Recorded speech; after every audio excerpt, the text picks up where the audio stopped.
That mum and dad in the little house on the very edge of the village beside the forest, they held their little baby and they said, "Oh, you've got 10 little fingers and 10 little toes, 2 little ears and a cute little nose.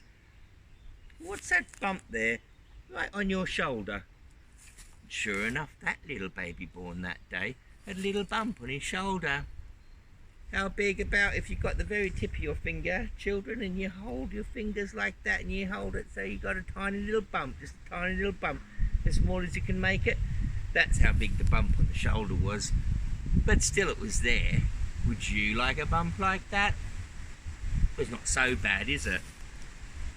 And the mum and dad, they said, "Don't worry, as our little baby grows bigger into a boy, that bump will disappear. You'll hardly notice it because he'll grow so big and so fast." But they were wrong. He did grow big and he did grow fast, but so did the bump. That tiny little bump grew bigger than him. It became a great huge hump all the way up his back. It grew right out across his shoulder. He was a hunchback. And that hump made sure he could never stand up straight. That hump made sure he could never walk, not without a walking stick to stop him falling over. Would you like a hump like that? Do you think those other children in the village school were nice or nasty to him when he was big enough to go? Hands up if you think those children were nice to him.